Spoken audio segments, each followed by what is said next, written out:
नमस्कार दोस्तों। Hindi steno dictation 80 word पर मिनट, 400 वर्ड होने वाले हैं। प्रतिलेखन 35 में आपका हार्दिक स्वागत है। मेहनत का एक लाइक बनता है, तो आपसे रिक्वेस्ट है एक लाइक जरूर करें और चैनल को सब्सक्राइब करना ना भूलें। कुछ महत्वपूर्ण बिंदु। 5 सेकंड में हमारा डिक्टेशन प्रारंभ हो जाएगा। स्टार्ट।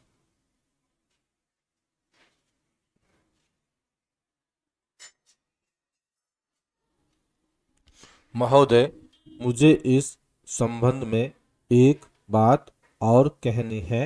वह यह है कि मुझे मुख्य आयुक्त के भाषण के अनुसार यह आशा थी कि सरकार मजदूरों की उन्नति के लिए, उत्थान के लिए, उद्योग के विकास के लिए और गांवों की स्थिति सुधारने के लिए तकनीकी प्रशिक्षण देने का काम करेगी।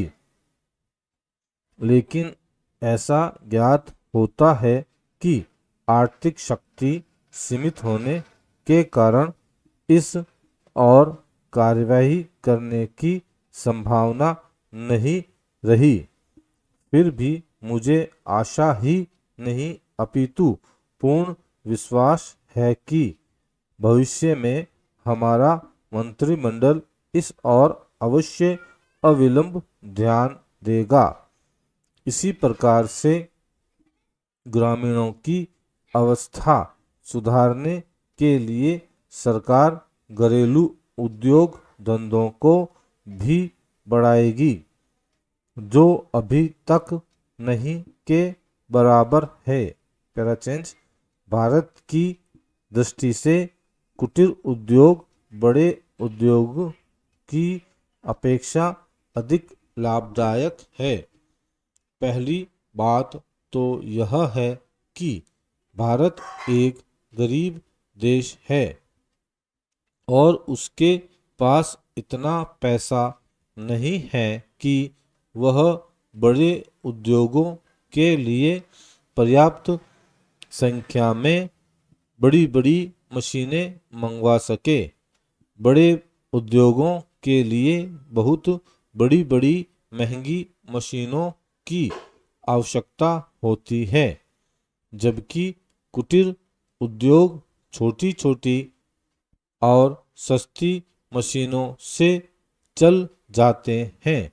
कुटीर उद्योगों के लिए न तो बहुत बड़ी बड़ी इमारतें बनानी पड़ती है और न ही बहुत महंगी मशीनों की आवश्यकता पड़ती है। अतः ये उद्योग छोटे छोटे गांवों में भी प्रारंभ किए जा सकते हैं। कई उद्योग तो इतनी थोड़ी पूंजी से भी शुरू किए जा सकते हैं कि उतनी पूंजी प्राय किसी व्यक्ति के पास होती ही है। पैराचेंज। कुटीर उद्योगों में दूसरी बड़ी सुविधा यह है कि इनमें बहुत अधिक मजदूरों की आवश्यकता नहीं होती। एक परिवार के सदस्य ही उस उद्योग को चलाने के लिए पर्याप्त होते हैं। घर के सब सदस्य उस काम में हिस्सा बटा सकते हैं। बड़े उद्योगों में प्रत्येक मजदूर को कोई विशेष कार्य सीखना होता है और उस काम में कुशलता प्राप्त करने में उसे काफी समय लग जाता है। तीसरी चीज जो मैं आपके सामने रखना चाहूँगा वह यह है कि जो विचार और सुझाव आपके सामने प्रस्तुत किए गए हैं वे एक पवित्र, शुद्ध और जनता व प्रांत के हित को ध्यान में रखकर ही प्रस्तुत किए गए हैं और मुझे पूर्ण विश्वास है कि बिना किसी दलगत भावना के शिकार हुए आप उनकी जांच करेंगे और यदि वे जनहित की कसौटी पर खरे उतरें तो उन पर कार्यवाही करेंगे। स्टॉप।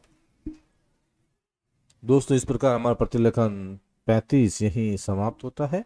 कुछ महत्वपूर्ण बिंदुओं पर चर्चा करते हैं। आपने प्रतिलेखन नंबर नोट कर लिया, वीडियो को ध्यानपूर्वक सुनकर डिक्टेशन लिख लिया। अब आते हैं डिक्टेशन को चेक करने की बारी। हमारे पास दो टूल है, एक तो पीडीएफ है और एक हमारे द्वारा बनाया गया टाइपिंग टूल। आप पीडीएफ के से चेक करना चाहते हैं तो हमारे टेलीग्राम को फॉलो करें, और टाइपिंग के माध्यम से चेक करना चाहते हैं तो नीचे डिस्क्रिप्शन में लिंक दे रखा है, वहाँ जाकर आप टाइपिंग करें और अपने एग्जाम हॉल जैसा अनुभव प्राप्त करें। कोई ज़रूरी सलाह हो तो कमेंट बॉक्स में डालें। मेहनत का एक लाइक बनता है, तो आपसे रिक्वेस्ट है एक लाइक ज़रूर करें और वीडियो ध्यानपूर्वक अपने दोस्तों के साथ शेयर करें, और ऐसे ही वीडियो देखने के लिए चैनल को सब्सक्राइब करना ना भूलें। धन्यवाद दोस्तों।